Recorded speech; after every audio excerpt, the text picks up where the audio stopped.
Well, we've talked a lot lately about the price you pay with inflation at near record highs. Almost everything is more expensive. Wages aren't keeping up. Well, think of this. At the start of this year, 64% of Americans were living paycheck to paycheck. That's according to a study by Lending Club. It's nearly 2/3 of us. And when there isn't a lot of wiggle room financially, one unexpected expense can cause big problems. And mistakes can get very expensive. For millions of Americans, that's come in the form of an overdraft or insufficient funds fee. You think you have the money in the bank, and you don't. Well, in 2019, banks brought in more than $15 billion in those two fees.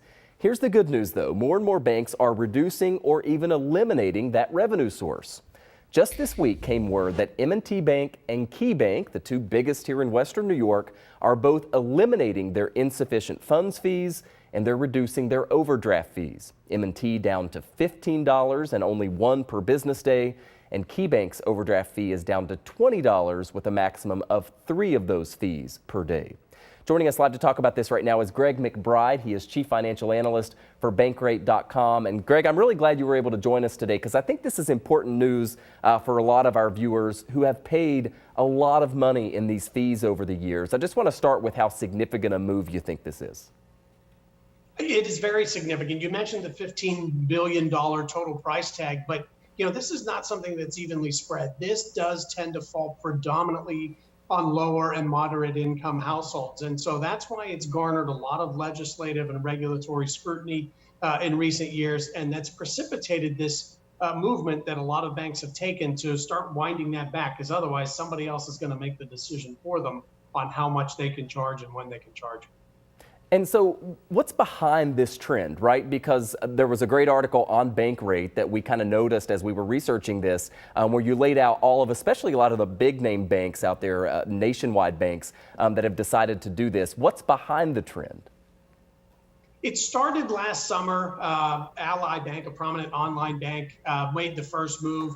That was followed not long after by Capital One. But the watershed moment, Michael, came when Bank of America, they announced the elimination of their non-sufficient funds fee and cut that overdraft fee, the fee you pay whenever they actually pay the bill for you, even though you don't have the money in the account, to just $10. They also put in some other guardrails. We saw Wells Fargo with a similar announcement shortly thereafter. And that's when this really started to gain some momentum. And a lot of this is, banks realize a lot of revenue from these overdraft fees, but it does fall predominantly on consumers living paycheck to paycheck.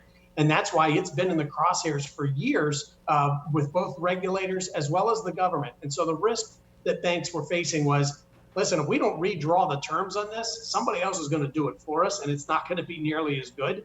And so I think that what you saw is a preemptive move, more to kind of head off any more draconian measures, either at the regulatory level or the legislative level. Yeah, and it's been interesting to see, once one bank does it, then a lot of them do it after that, right? So they're kind of following suit. Finally, let me ask you, I know that there are different options for people who, have a bank account out there and you want to make sure that you don't overdraft it. You can connect it to maybe like a savings account so that it will pull money from that. I mean, what is your advice to people on how to make sure that they don't end up paying these fees? Because they can really add up. I mean, Key Bank is reducing its fee now to $20 for an overdraft charge. But a maximum of 3 a day. I mean, that's $60 in one day, and it certainly can add up.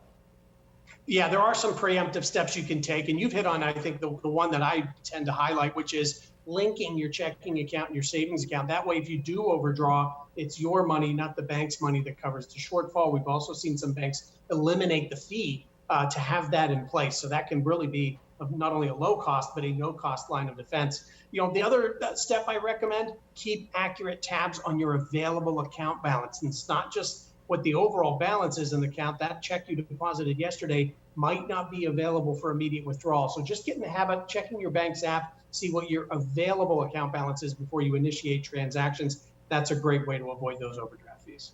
I guess one good thing now, since we all have apps with our banks, right, is it's all right at your fingertips, right? You don't even have to call them like you had to back in the day. So no excuses for not keeping track of it, right? Yeah, exactly. You're right. It's just within, a couple taps away, and you can get the information you need, save yourself a lot of money and a headache later on. Yeah, $15 billion total just a couple of years ago. Greg McBride is Chief Financial Analyst for Bankrate.com. Thanks so much for coming on. Thanks, Michael.